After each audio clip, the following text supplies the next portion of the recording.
boa noite. No Globo Repórter de hoje, você vai conhecer um Nordeste diferente. Uma terra de muita água, clima frio e uma neblina que encobre cenários espetaculares. Cachoeiras, fazendas que só produzem flores e a maior plantação de rosas do país. Matas que já foram o quintal de muitos brasileiros se transformaram numa grande floresta. Cavernas intocadas, subterrâneos de pedra que a ciência ainda não conhece.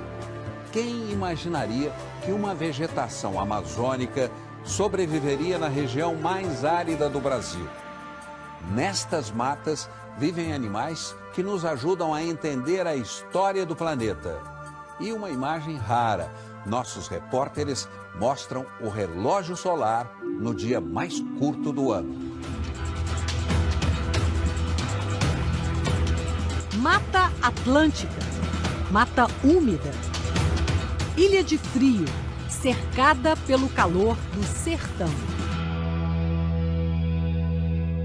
Quando se fala em Nordeste, a primeira ideia é o litoral ou uma região muito seca. Aqui nessa terra surge um outro Nordeste, de clima úmido, que faz fronteira com a seca da Caatinga. Uma sucessão de cenários inacreditáveis.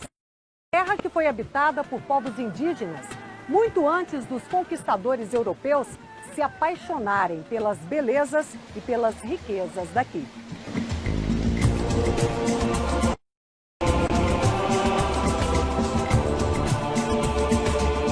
Serra Grande ou Serra da Ibiapaba, na língua tupi-guarani significa serra talhada, por causa das rochas que cortam a montanha.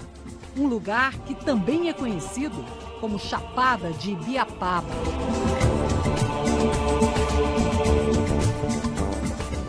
Aqui fica o Parque Nacional de Ubajara. A área do parque era de 563 hectares, mas em 2002 foi ampliada para 6.288 hectares.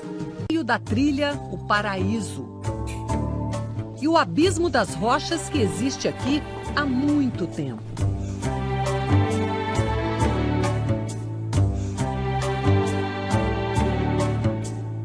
A Chapada da Ibiapaba fica a pouco mais de 4 horas de viagem de Fortaleza. Mas na escala do tempo da Terra, ela nos leva muito mais longe, a um tempo bem distante. Acredite, quando estas montanhas ainda eram cobertas de neve. Aqui começou uma história que nos ensina parte do que somos hoje.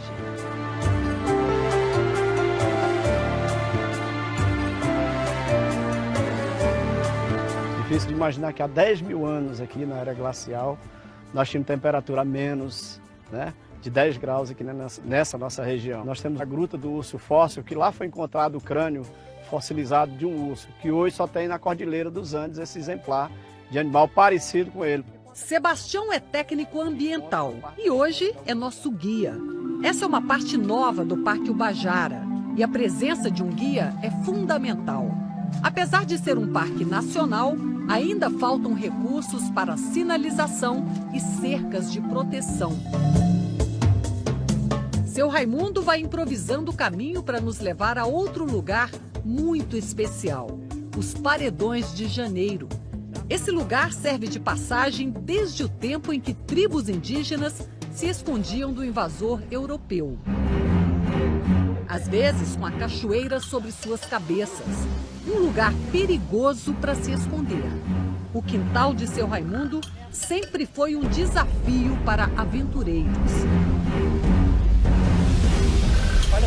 O gestor do parque nos conta que a parceria com os moradores é necessária nesse momento de transição. O seu Raimundo aqui é um parceiro, a gente, por enquanto a área não for desapropriada, enquanto o governo desapropriar e a gente ter o domínio da terra, a gente tem que fazer parceria com os proprietários, com os moradores, para que eles produzam e também nos ajudem a proteger essa riqueza.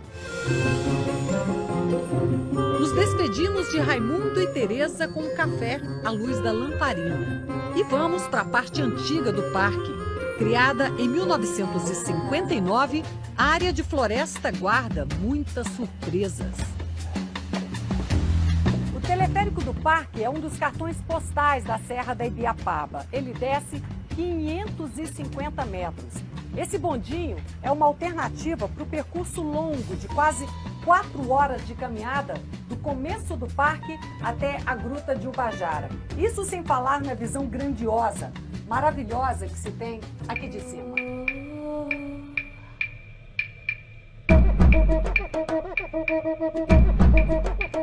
O bondinho está em processo de reforma e serve temporariamente somente a funcionários do parque e pesquisadores.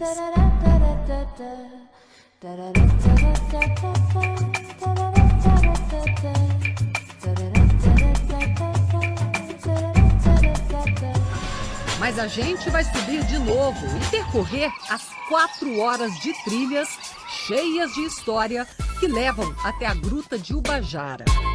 Nesta parte do parque, todos os moradores já saíram. Seu Fernando Tadeu, um dos guias mais antigos do parque, nos mostra que o que os moradores plantavam ainda é encontrado no meio da floresta. Aqui era cultivado o café, a pimenta do reino. E ainda tem, ó. E ainda tem. Olha aqui, café de sombra, Café né? de sombra.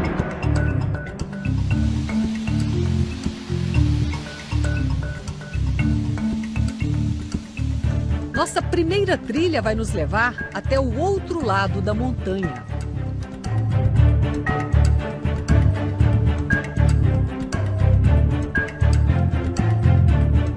Depois de 2 horas, essa é a visão que temos. O mirante onde estávamos lá do outro lado. E aqui, deste lado, a água da cachoeira do Cafundó despencando no abismo.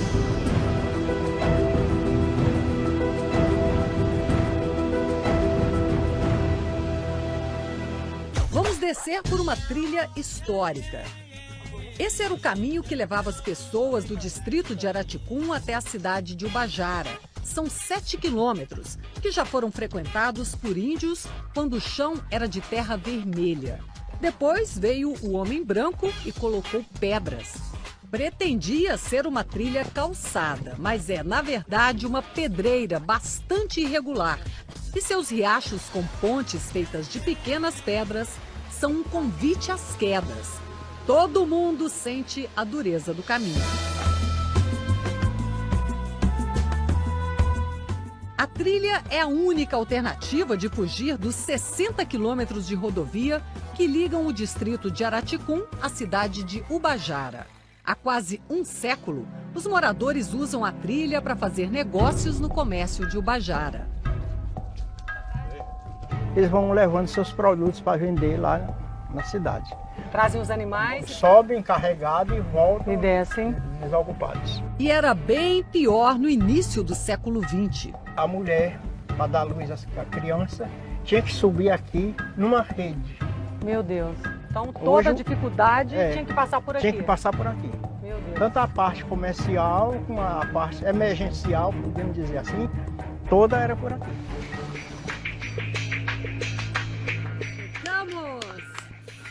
E finalmente a Gruta de Ubajara.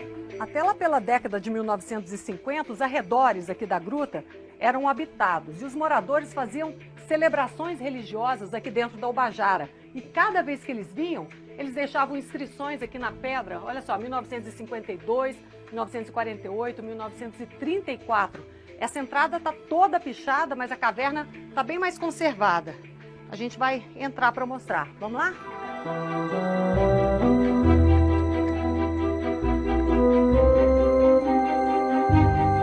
O geólogo César Veríssimo é o desbravador do parque. É ele quem descobre novas grutas por aqui. Esse primeiro contato é arriscado, entrar numa caverna, num buraco desse, onde ninguém nunca entrou antes? Essa é a função, quando a gente topografa a caverna, do que a gente chama ponta de trena, né? Que é aquele que vai à frente de tudo, vendo a situação, vendo o risco, né? O perigo, e sempre é perigoso. A própria Gruta de Ubajara, no trecho dela, onde corre água ainda, que é o Riacho Mucuripe, em período de chuva enche muito rápido. Então, se não vê alguém fora visualizando uma chuva eventual que caia muito rápido, você pode ter uma subida grande do nível de água e aí pode ficar aprisionado em algum canto sem poder sair durante essa chuva torrencial.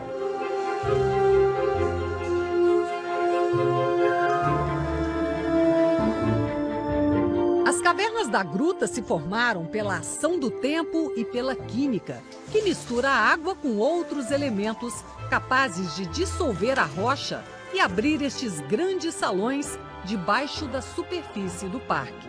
Esse formato é muito comum de galerias formadas no nível da água, né, sob pressão. Então esse formato arredondado, ele mostra a água atuando sob pressão na rocha. Seguramente aqui, a gente estaria submerso em água no período de formação da caverna. Né? Estaria sujeito à pressão da água, formando essas galerias. Essa aqui é a sala mais importante da Gruta de Bajara, a mais bonita, né? Com as cortinas, escorrimentos, e aí tem um lustre no teto, que a água entra por essa fratura grande e forma uma espécie de flor.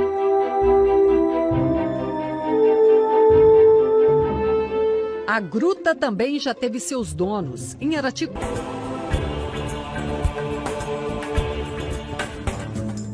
A neblina que invade a serra no meio da Caatinga, a maior fazenda de rosas do Brasil, e casarões históricos com quase 200 portas e janelas. A neblina atravessa a serra de Ibiapaba quando a noite cai.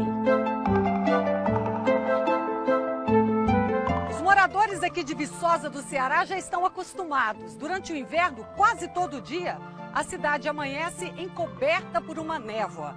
Esse é o resultado da umidade aqui na Serra Cearense. Nem parece que a gente está em pleno Nordeste.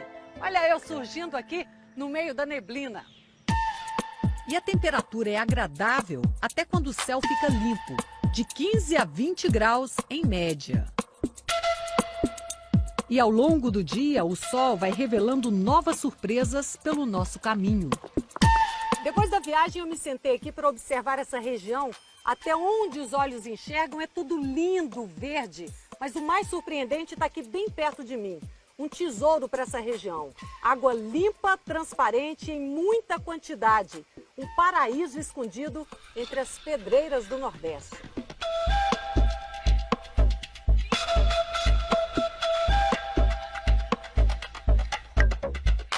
A água que brota da terra é a riqueza que atrai os novos conquistadores da região. São pequenos produtores de flores que saíram das grandes cidades para recomeçar aqui. Por que a senhora escolheu o Bajara? É por causa do clima? Esse clima ajuda? Ajuda. Exatamente pelo clima. Eu tive conhecimento que tinha outras pessoas que já estavam iniciando na Redondeza, né? Em outras cidades vizinhas. E aí, então, se dá lá, o Bajara vai dar. A perspectiva é boa. Aqui na Serra Grande é o lugar da maior fazenda de rosas do país. Outra vantagem desse clima frio e úmido é que ele faz bem aos olhos. Por causa dele, o Nordeste fica assim, colorido. É difícil de imaginar, mas uma boa parte das flores que a gente encontra em muitos lugares do Brasil vem daqui, do Ceará. Um mercado em plena expansão. Nós estamos com 372 empregados, hoje entrou uma pessoa, todos os meses nós temos contratação. E vai melhorando a vida de muita gente. A família do João é grande e precisava de emprego. Coube todo mundo na fazenda de rosas. Irmão, Sogra, primo, esposa. Você foi o primeiro? O primeiro. E depois trouxe quem? Eu trouxe meu irmão, o Eliseu. Foi difícil convencer a sua mulher? Foi ela que me convenceu para trazer ela. Ah, é? Foi. Foi olhando para a terra que João viu brotar uma nova vontade, a de voltar para a escola. Na faculdade, você tem vontade de fazer o quê? A agronomia também, né? É bom que você começa a estudar e leva todo mundo de volta para a escola. Para a escola, né? Quando vier todo mundo formado, né? Nós temos muitos funcionários também que estão estudando, né? Estão projetando essa melhora no futuro. Ajudar a produzir essa beleza colorida também fez o povo daqui se esquecer de um passado triste. Eu paro para pensar, quando eu estou comendo uma comida melhor, né? Eu fico pensando, já passei tanta coisa, né? Aí às vezes dá até vontade, né? Às vezes de chorar, porque hoje eu posso, né, dar o melhor para meus filhos, né? Lourdes e o marido viviam do que plantavam no quintal. Com o trabalho dela nas fazendas das flores, viram a renda da família multiplicar e puderam investir na plantação caseira. Quantos pés de couve você tinha? Rapaz, eu tinha 6 pés de couve. 6? 6 pés de couve. E agora? Hoje multipliquei para 2.000 pés de couve. Olha que beleza. Tem um giló aqui gigante, né? Nunca tinha visto um giló desse tamanho. E nem eu também nunca tinha visto. Não, viu? né? Nessa terra tão especial, as conquistas individuais se juntam à história dos primeiros homens que desafiaram a geografia para chegar até aqui.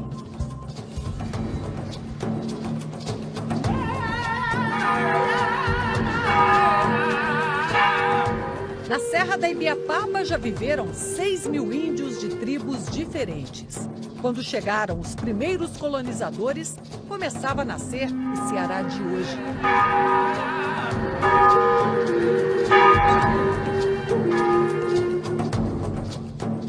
Ibiapaba ela é a placenta de onde a nossa civilização se formou, se gerou, onde a partir do choque de povos primitivos, né, com os colonos europeus, onde nasceu esse homem típico, né, da região.